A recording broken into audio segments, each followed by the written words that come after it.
Once again, magandang hapon muli sa lahat ng ating mga kasambahay. Dito na tayo sa ating discussion ngayong hapon sa usapin ng Maximus Argumentum ad Hominem. Naku, Engineer Nelson.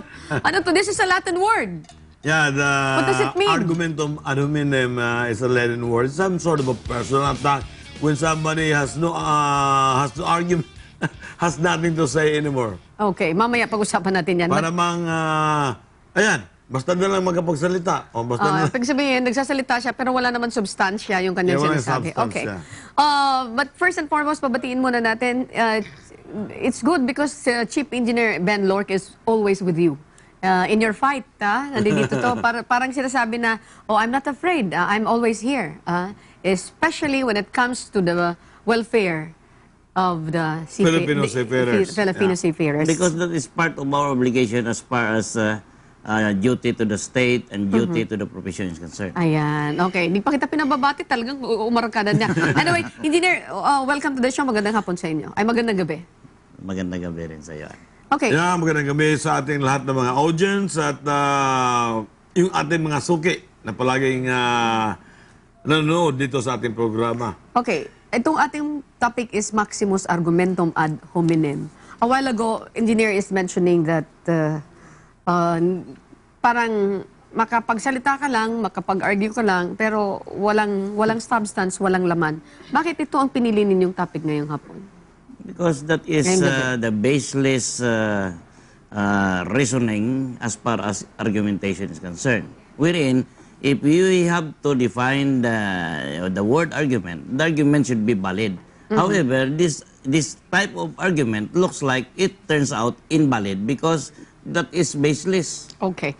Bakit nga ba tayo humantong sa ganito? Mga kasambahay, kung maalala ninyo, dito mga nakarang araw, may mga issue pong lumabas. This is about the the non-issuance of Seaman's Book. Naalala nyo na walang na-issue Seaman's Book? At ito Almost ay... 2 months na ngayong Sabado. Oh, yes. This coming itong Saturday na to, 2 months now na walang Seaman's Book. Instead, ang ginagamit is the sheet. Yeah, shit. Okay. And then, ito po ang isa sa mga nilalabanan ni Engineer Nelson Ramirez bilang President ng United Filipino Seafarers. And you are being interviewed by several networks also, mga lumalabas ito sa mga pahayagan, na talagang you are so desperate with this kind of development from the Marina. Pero alam din naman natin na ang Marina ay sumasagot. And we want to inform the public, a little later, lalabas po yung mga article na sumasagot yung Marina. And the spirit of fairness and objectivity of this program, we want to present that a little later. Now, Engineer, matanong kita, lumalala na ng gusto ang labanan ninyo ng Marina headed by Maximo Mejia. Administrator Mejia. Hindi na ba ito maayos, Engineer? Maayos naman. Ako naman ay isang taong very logical, no? Sabi nga nila, pwede bang mag-ceasefire? Yes, pwede naman mag-ceasefire. Provided, ma-issue na nila yung certificate of proficiency na wala ng pila, lalo na may pila sa gabi na natutulog na lang yung mga chief engineer dyan, mga kapitan dyan, yung Seaman's Book. Wala na rin backlog. So ito talaga yung nilalabanan mo ng gusto. Ito talaga yung nilalabanan mo. First and foremost. Nag-originate yung away ninyong dalawa. This is not personal. This is about issue. Yun lang na una yung COP. Okay. So valid issue talaga concerning the welfare of the seafarers. Of course. Okay. Engineer Lorque, naniniwala ka ba na ituloy yung laban nitong dalawang ito? As I said earlier, the argument here is, as far as the seafarers are concerned, the argument is crystal clear, valid, dahil ang pinaglalabanan dito ang right ng seafarers. Okay. So, ibig sabihin, kapag dumating sa punto na na-resolve ito, let's say, for example, Engineer, okay, you attack the leadership of Administrator Mejia dahil doon sa kanyang failure nang hindi pag-i-issue ng, wala siyang foresight. Yan ang sinasabi ninyo before. Wala siyang foresight. Bakit nangyari ito? For the first time in the history of the maritime industry, ngayon lang hindi nakapag-issue ng Seaman's Book. which is a travel document. Now, kung yan ay maayos, mag-stop ka na sa attack mo sa kanya? Yeah, 3 punto yan, no? Yung the issuance ng Certificate of Proficiency, yung SIR sheet na supposed to be SIRB, Seafarer's Identification and Record Book, and then, mapawi na, matapos na yung ating pangamba na ibibigay na verdict ng EMSA. European Union. Kasi EMSA, isusulat lang nila yung factual evidence na nakikita nila. And then, the European Union will decide as to whether they will withdraw the recognition of the certificates. Okay. Now, issue talaga ang nilalaban mo dito. Pero you're being charged. Kagaya na sinasabi mo, may mga articles sa mga pahayagan na lumabas, Engineer Lorca, I know you're aware of that, na sinasabi na ikaw ay namumulitika at pawang kasinungalingan yung sinasabi mo. What can you say about this? Politika, no? Hindi ko nga malaman kung nasaan ang politika dito. Umpisahan natin sa mga marinong nakahiga, habang naghahantay, doon sa pila. Yung ba'y lies? Okay. Yung ba'y politics? Saan ang politika dyan? Oh, so that's number one. It's not true. Hindi totoo yung sinasabi na namumulitika. O saan ba kaya ang politika dyan? That is factual. Okay. Saan politika dyan? Ngayon, issuance ng SIR sheet. Ako ba nag-issue niyan? Siya naman nag-issue niyan eh. So it's not politics and it's not lies. Yeah, siya nag-issue niyan. Okay. Siya nasabi na ito na ang kapalit ng Siemens Book. SIR sheet na. Okay. Engineer Lorque, sinasabi mo factual. There's basis on this. Yes, there is. Because as far as seafarer's identity document is concerned, under Section 3 of the ILO or International Labor Convention 185, it is very clear that the seafarer's identity document should be not bigger than passport size. So kung ibigay ni Dr. Mejia is itong one whole sheet, so that is already a clear violation of ILO Convention 185 wherein the Philippines is the signatory for that ratification. Masingit na ako dyan. Dahil alam mo, mayroon akong mga narinig a while ago kay engineer na may mga steps siyang gagawin anytime next week. But before that, ang relationship niyo ni administrator ay very close kayo. If I'm not mistaken, since 1994, kaibigan mo na siya. Yes, in fact, no, nung unang rally talaga namin sa Marina, sumusuporta siya sa akin. Kasama nga siyang nagpre-prepare ng sandwiches para baunin namin sa aming pag-rally. When was that? 1994. Okay. So ngayon, supportive si Administrator Mejia sa'yo. Doon sa mga rally namin sa Marina. Before. Ngayon nagrarally ako sa Marina. Sasabihin niya, politika. Pareha yung pinaglalaban ko. Ang pinaglalaban ko noong 1994, when Marina took over the function of the issuance of the Siemens Book, ayun din, na-delay ang issuance ng Siemens Book. Nagrarally ako. Sumusuporta siya sa akin. Sa pamamagitan ng siya nag-prepare ng mga Kasama, siya nag-prepare ng sandwich. Sandwiches. Ganun. Palang malalim baon. Ngayon, yun din ang pinaglalaban ko. Dahil yan ang nangyayari.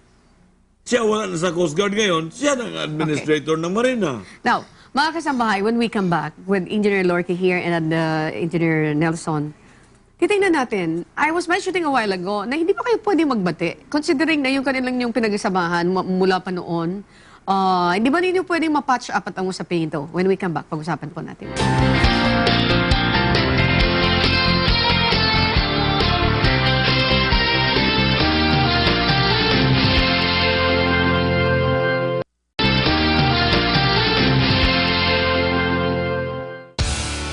Muli tayong nagbabalik sa ating programang Tinig ng Marino. Okay.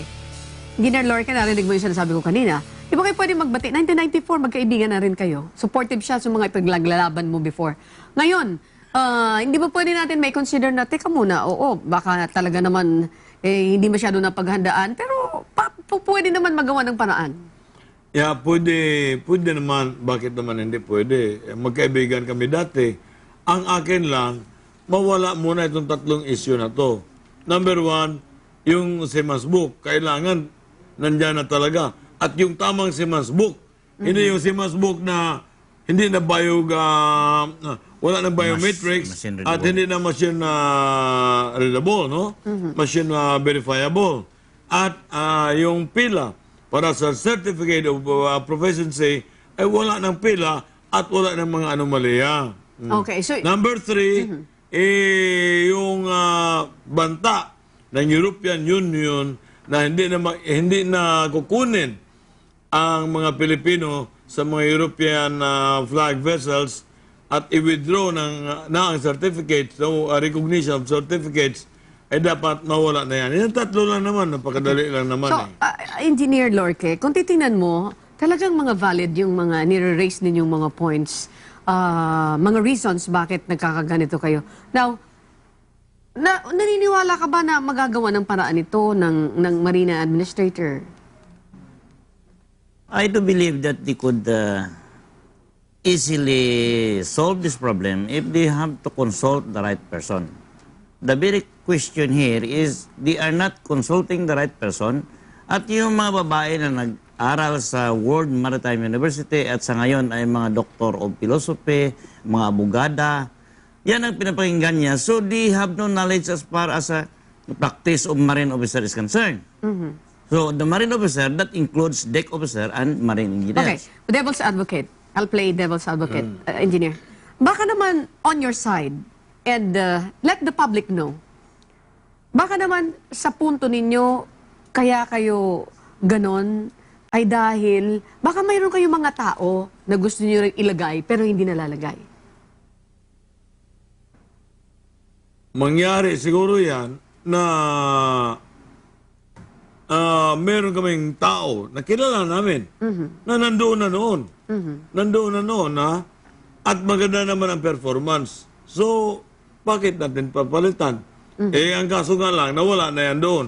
Okay. Now, dahil nawala na yan doon, at kung si Dr. Mejia ay willing naman magbago sa kanyang pananaw, okay na sana yan. Okay. So, ibig sabihin, dapat si Administrator Mejia ay open-minded. Gaya na sinasabi ni Engineer Lorque, you consult people na walang masyadong kaalaman dito.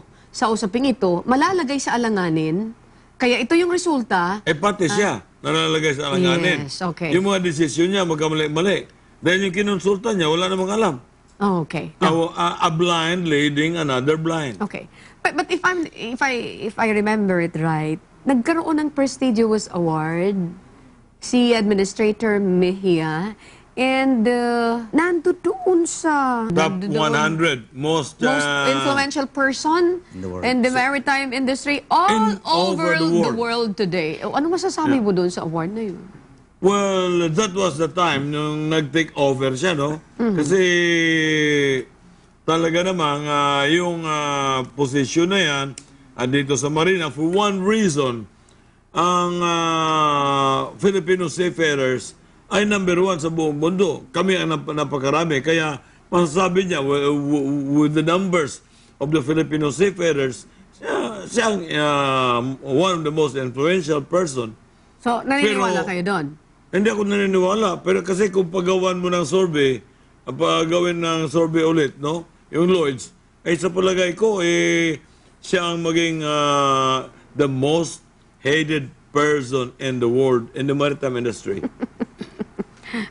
Baliktad na pala yun. Okay. Baliktad What na. happened? Ano yung nangyari doon sa award-giving body na hindi nila na evaluate ng gusto? Anyway, let's focus again dito sa ating discussion. It's about the arguments na ginagawa ng maritime administrator. Parang sinasabi niyo walang substance para makapagsalita lang pero wala itong basis. Now, so nagsasagutan kayo sa pahayagan, engineer.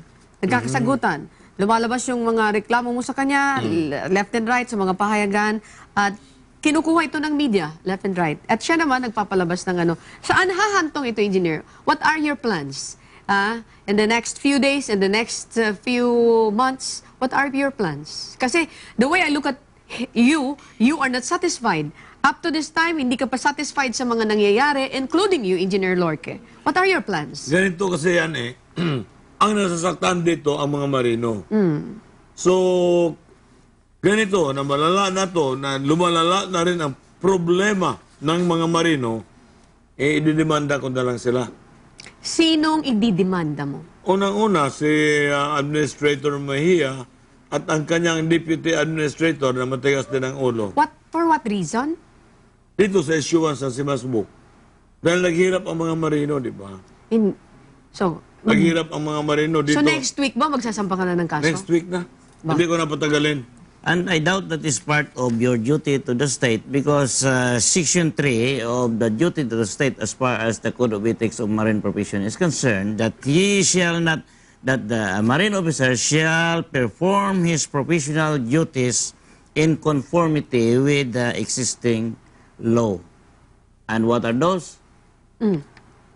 If we have to go back to Republic Act 8544, that is our right to protect our profession. And as far as international law is concerned, ILO 185 also guarantees the right of Filipino seafarers to be protected. Okay, speaking of the ILO, that's international. We'll be talking of the international code Correct. here. And, The labor organization. the Maritime Labor Convention also protect the right of Filipino seafarers. Kasi ngayon, or last year, na ratifikahan na ang Maritime Labor Convention. Okay. Dito sa laban na ito, engineer, you gain what? Dito sa nilalaban mong ito? Wala naman ako makukuha dyan dahil hindi na ako marino eh. At saka hindi ka rin nagpapalakas dahil hindi ka naman kandidato. Hindi naman ako kandidato, hindi naman ako politiko. Okay. At hindi na ako makinabang dahil hindi naman ako kukuha ng Simasbook. So, wala din naman ako negosyo, kaugnay dyan, kaugnay dito. But being the president of the United Filipino Seafarers, for the purpose of what it is created, ay obligasyon kong protektahan ang mga marino. Okay. Wala namang marinong tumatayo kasi natatakot din sila na baka ma-blacklist sila, pahirapan sila. So ako, hindi naman ako sumasakay na ng barko, ay nandito ako upang bigyan ng proteksyon ang ating mga marinong Pilipino. Okay. What about the stand of money agencies about your fight? Well, they are protecting me. I mean, they are supporting me. But hindi naman sila makakalantad. Kasi kung nalantad sila, baka naman papahirapan sila. Okay. Mayroon akong narinig na balita. Pero tama bang stand yun na hindi ka lumalantad about the fight, during the fight, nandoon ka sa likod, and then ikaw mayroon kang nilalaban na ganito, and then ako lang nasa likod mo, is it proper? Well, we respect their right. Yeah, their decision. A safe answer, okay. But as far as myself is concerned, why I am here, because that is part of my duty to the profession as well as duty to the state. Okay. Napaka-safe ng answer nitong si Engineer Lorque. Engineer, eto, devil's advocate pa rin ako. Di ba ikaw ay napakadikit mo kay Administrator Conte before? Hindi ka ito ginagawa mo dahil naging deputy na lamang siya. When we come back, sasagutin po yan ni Engineer Nelson Ramirez.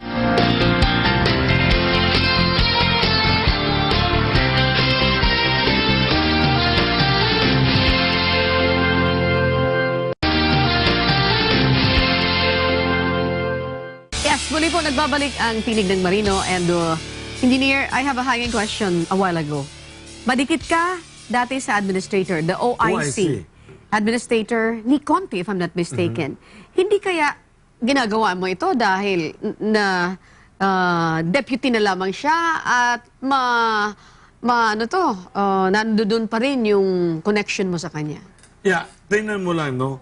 Dito lang sa Professional Regulation Commission, sinusulong ko yung walk-in examination. Dahil yung mga marino, may kontrata, pagdating dito, kung gusto nilang kumagakuha ng examination, mag-examine sila kaagad. Sinusulong ko rin yung 2-level examination. Ngayon, napakinabangan yan ng lahat ng marino. Iyan ba yung napakinabangan ko? Hindi na ako kumuha ng examination. Yung 2-level examination, hindi ko na rin kailangan yan. Yung walk-in, hindi ko na rin kailangan yan. Sa PRC yun. Anong politika doon? Ngayon, dito naman sa kay Conte. Inong panahon niya, kapanahon na, yung 2012, na kung saan ay siya ay administrator, nagkaroon, ang Marina was cited or was adjudged as the most outstanding line agency of the Department of Transportation, having the performance of 105%. Oh. 105%. So lumagpas pa sa quota niya. Why is Now, if I am so? in the shoes of Dr. Mejia, and knowing that I'm very influential to Dr. Conte, and influential to that success of Marina, gamitin niya ako. Nandito naman ako, kaibigan kami. Hindi niya ako ginagamit. Ibang ginagamit niya. Ngayon, nagkakamali siya, nagkawindang-windang siya. Ngayon, ako ang kanyang sisisihin. Naman. So, ibig sabihin? Yan ang ibig sabihin niyan, na kung sa salitang Bisaya, dong, bano ka dong. Okay. Engineer Lorque, sa madaling salita, walang isyong politika dito. Once and for all, nililiwanag natin ito. Mayroon pa akong isang gustong liwanagin. Yung mga veteranong marino natin, katulad ni na Captain Jaime Quiñones, Captain Rodolfo Aspiliaga, at may 35 iba pang veteranong Master Mariner at Chief Engineers, naging assessor siya ng Marina. Nandyan pa ba sila ngayon? Anong alam mo doon sa kanila? Majority, they left when they felt that Dr. Mejia was no longer consulting them. Okay. Pero sila... Ang majority, silang lahat na ata. Silang lahat na ata. In fairness to Hindi mo na Dr. Mejia, makikita majority na lang ang binanggit ko dahil mukhang dalawa na lang nakikita ko doon. Sa engine, sa engine may dalawa pa. At sa Bakit deck, ganon? mukhang dalawa rin. Bakit nagkaganon? Hindi nga kinakausap. Yun nga ang problema eh. Nagtatampo sila. Nandito kami. Willing namin ibigay sa iyo ang nalalaman namin. Hindi mo naman kami kinikonsulta. Pero narinig ko yan, if I'm not mistaken, totoo nga naman, magkano yung sahod sa Marina? Oh, nakita mo, just like in the case of Captain Quiñones. So less than 40,000. Okay, pero don't mention that kasi nagkausap siya. Nandito siya sa bagong pinapasukan niya. Ilang digits ang kanyang sahod right now? 300,000 kaagad ang in-offer starting salary. Oh, sige, binanggit na rin. Binanggit na rin ni engineer. Pero sabi niya, yung 35,000 to 40,000, ito, ginawa ko to para sa pagmamahal ko sa ating mga... Sa profesyon, sa industriya. Correct. At makatulong sa mga marino. Imagine yung 35,000 to 40,000 kapalit ng sahod niya ngayon. Okay. What about the rest? Ganon din ba? Ganon din ang nangyayari. Ganon din ang nangyayari. Okay. Now, Engineer Lorque, let's assess this. Alam natin na ito'y nakakalungkot dahil may mga proper person sana na pwedeng magpagtanungan and you can be consulted because you charge them ba? O you can be consulted for free? Kaya na naman hindi ako nagpapabayad sa lahat ng mga tulong na ginagawa ko. Ibig sabihin, live na sinasabi ni Engineer Nelson Pwede na lang kape. na you can be consulted at you do not charge them over a cup of coffee, you can do it. So, ibig sabihin, dahil nga din sa pagmamahal mo sa profesyon at dahil sa pagtulong mo doon sa mga marinong Pilipino. Kahit kay Attorney Conte noon, kahit na gabi, pag tinatawag niya ako, nandoon kaagad ako. Okay. Kung may problema. Okay. From your end naman, Engineer Lorque, ano yung nakikita niyong pinakamagandang paraan para matuldukan ang usaping ito? My suggestion here is that Dr. Mejia has to call all competent marine deck and engineer officers. What if hindi niya ginawa? So that is his problem. If he could not do it. And the international, the European Maritime Safety Agency has to recognize our certificate of competency or certificate of proficiency. Yan ay pinakamalaki niyang problema dahil as far as seafarers are concerned, once we made mistake on board the ship, papawin kami. Okay. So now what will be the action of the Malacanang for Administrator Mejia if he has to defame the profession of Filipino seafarers? Okay. once and for all, pakiliwanag niyo po ano yung suggestion niyo because we are sure si Administrator Mejia will not leave the office. My suggestion here is that as soon as possible, Dr. Mejia has to Resign. call all the maritime stakeholder if he does not want to resign. And we are willing to help him. Okay, you are not asking for his... Ganito na nga- Engineer, he's not asking for his resignation, but you mentioned that you are asking for his resignation. I am asking because because we have been talking already. Okay. And then after, together with the maritime stakeholders, after that, wala naman siyang ginawa. Malaala ko, si Nick Conte, noong kapanahunan niya, the first 3 months of his administration, yung buong maritime stakeholders, dinala niya sa opisina ni Secretary Marujas. 3 beses sa kanyang first 3 months. Ito siya, naka-11 months na. Samantalang, ang secretary ngayon ng Department of Transportation ay kaklase niya. Hindi niya hinarap. Hindi niya kami hinarap diyan kay Secretary. Okay. Additional pala, Andra, sa binanggit ko kanina.